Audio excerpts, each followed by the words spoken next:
त्यामुळे जयंत पाटलांना वाटतं की गोपीचंद पडळकरच्या विरोधामध्ये आपण काय वातावरण केलं तर हा थांबेल. मी थांबत नसतो. जयंतरावला माझं चॅलेंज आहे, समोरासमोर लढाई करा. हे गोपीचंद पडळकर होळकरांची औलाद आहे. होळकर हे समोरासमोर लढाई करतात. मी तुमच्या समोर लढाई करतोय. मी आता सोमवारी एक तुमचा विषय घेऊन येणार आहे. तुम्ही किती नीच प्रवृत्तीचा आणि नालायक वृत्तीचा आहे हे महाराष्ट्राला मला सांगायचं आहे. ती मी सोमवारी सांगणार आहे ना लोकांच्या समोर येऊन. सभागृहात पुन्हा एक तुम्ही मुद्दा नाही. अरे विषयच नाही. आणि जयंतराव पाटील हा कसा आहे, ससा उठला आणि कुत्रा हागटला गावाकडं म्हण आहे.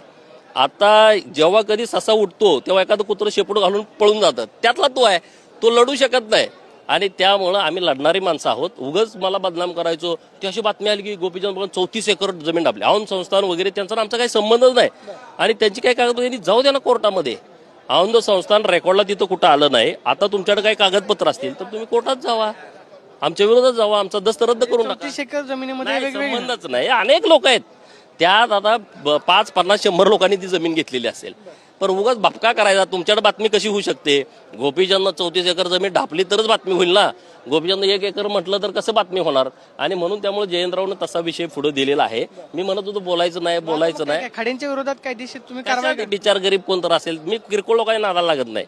जयंतरावचा विषय असेल तर सांगा, त्याच्या पाठीमागे हात धुवून लागतो. खाडे वगैरे अशी कोण लोक आहेत त्यांच्या विरोधात जाण्याचं माझं काही कारण नाही. तो विचार माझ्या ओळखीचा पण नाही.